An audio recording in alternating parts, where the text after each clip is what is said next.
आईने दिलेली शिदोरी संस्काराची कितीही भारी, तिच्याच बळावर मिळते आज स्वप्नांना नवी भरारी.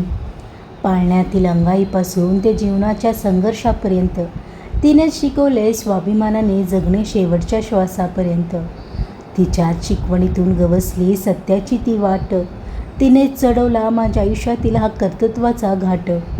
कधीही झुकू नकोस अन्यायासमोर हा मंत्र तिने दिला. तिच्या शब्दांनी संकटात लढण्याचा नवा हुरूप मिळाला. जेव्हा आभाळ फाटते आणि दुःख चहूबाजूने येते, तेव्हा संकटातही हसण्याचे बळ माझी आईच देते. तिचा धीर आणि तिचा विश्वास माझी खरी संपत्ती आहे. तिच्या आशीर्वादानेच तर माझी ही प्रगती आहे. जीवनाच्या या वळणवळणाच्या खडतर वाटेवर तीच दीपस्तंभ होऊन उभी राहते सागराच्या काठावर. चुकीच्या मार्गावर जाताना तीच कान धरून ओढते आणि यशाच्या शिखराकडे जाणारी खरी दिशा दाखवते. आई म्हणजे केवळ जन्मदात्री नाही, ती एक महान गुरु आहे. तिच्या संस्कारामुळेच माझ्या आयुष्याचा हा प्रवास सुरू आहे. तिने पेरलेल्या विचाराचे आज डेरेदार वृक्ष झाले आहेत. तिच्याच कष्टांच्या घामाने माझे यश आज न्हाऊन निघाले आहे.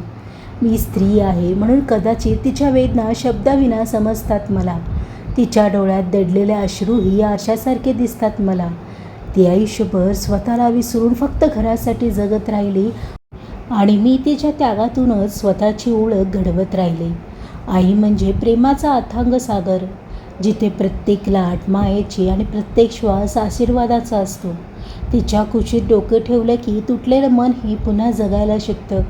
ती रागवते पण त्या रागातही काळजी दडलेली असते.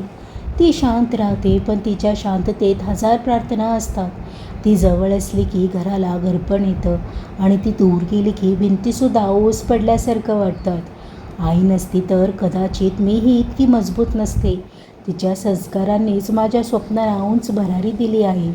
आज मी जिथे उभी आहे तिथे पोचण्यासाठीच तिच्या त्यागानेच माझ्या वाटा उजळल्या आहेत. आई म्हणजे देवाने स्त्रीच्या रूपात दिलेला आशीर्वाद, जिच्या चरणाशीच प्रत्येक मुलीचे संपूर्ण विश्व दडलेलं असतं.